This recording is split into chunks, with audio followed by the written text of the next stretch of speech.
Et coucou jeunes gens, j'espère que ça va en ce vendredi. Ça y est, c'est le week-end.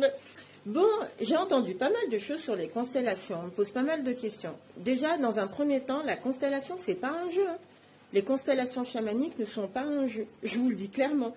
On vient ouvrir, en tout cas, je viens ouvrir des portes et je viens interpeller des âmes pour pouvoir avoir des réponses justes et vous permettre d'avancer sans les fardeaux de l'ancestral. D'accord ? Ce qui fait que dans les constellations que je pratique, je demande aux personnes qui viennent s'inscrire dans le groupe d'être hyper claires dans l'intention. C'est-à-dire, pourquoi je fais une constellation ? Qu'est-ce que je viens chercher, d'accord?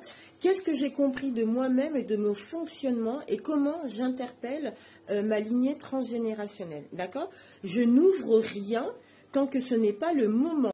C'est aussi hyper important que tu sois en vibration et que tu sois en confiance avec la personne avec qui tu vas pratiquer la constellation familiale, d'accord? Parce que je le redis, il y a pas mal de charlatans et de charlatines, même dans le domaine de la magie. Pas parce qu'on vient et qu'on te parle de chamanisme, de constellation, tu sais, ces mots qui finalement on entend un peu partout et où on ne met pas le sens qu'il faut sur ces termes-là.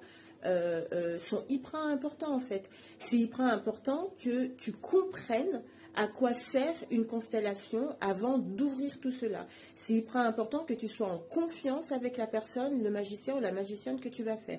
Et c'est aussi hyper important que tu aies une connaissance de toi et de ce qui t'empêche d'avancer avant d'ouvrir tout cela. Parce que je le répète, ce n'est pas un jeu. Si tu n'es pas tout à fait au clair par rapport aux constellations familiales, si tu as besoin d'explications, en tout cas si tu veux entendre parler de ma pratique, surtout tu n'hésites pas. Tu peux me faire des petits commentaires, tu peux poser des questions, tu as mon numéro de téléphone un peu partout sur les réseaux, interpelle. Mais surtout, s'il te plaît, n'ouvre pas cette pratique de la constellation familiale en pensant que c'est un jeu, en pensant que tu vas t'amuser, en pensant que tu vas rigoler, parce que ce n'est pas le cas. Prendre conscience de différentes choses, entendre des vérités, il y a des fois des vérités qui sont difficiles à entendre hein, et qui sont difficiles à digérer, d'accord ? C'est aussi un travail que tu fais de toi à toi, mais où tu ouvres les portes de ton transgénérationnel. Donc, le fait que ton corps bouscule après une constellation familiale est normal, ok ?